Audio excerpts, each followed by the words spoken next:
Many people have rightfully been getting a lot of credit for Israel's thus far spectacularly successful preemptive attack against Iran. Included among them are the members of the Mossad, the spies, who were not only able to infiltrate a foreign country, Iran, but they were able to build a drone-making factory there and successfully use those drones in the attack.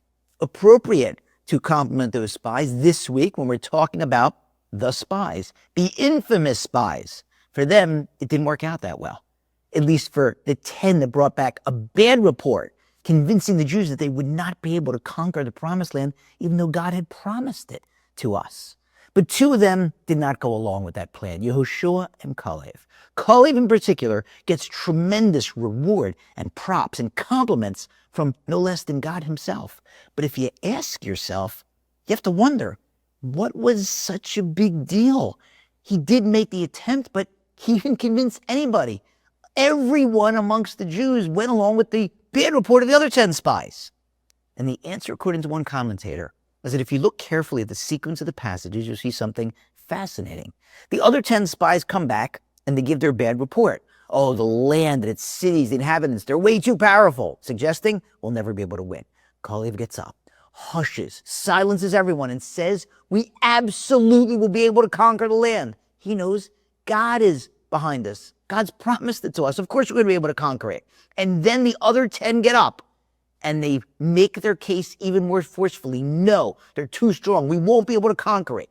And then all of the people, we're told, believe the other spies, which means in between the first and second report of the other 10 spies, there was a moment, a short interval after Kalev spoke, where he had swayed the people. He had convinced them, yes, we will be able to conquer it. And that's why the spies, the other 10, had to get up and rebut him in order to sway the people back to their side.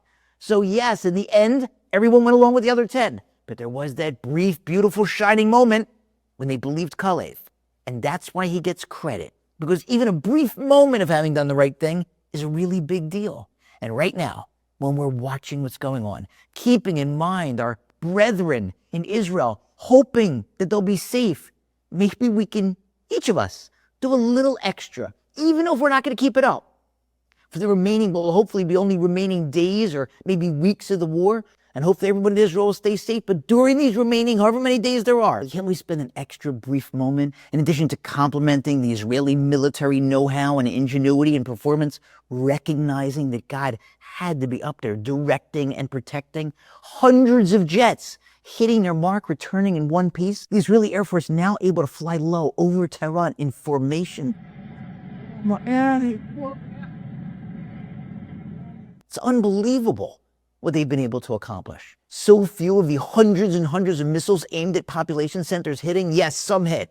Even one fatality is too many. But with such an incredibly high interception rate, take an extra moment to appreciate the man upstairs and to say thanks. Can't we do a little extra, a little more prayer, a little more charity, a little more kindness, a little more Torah study? Every bit, even a brief moment, counts for so much.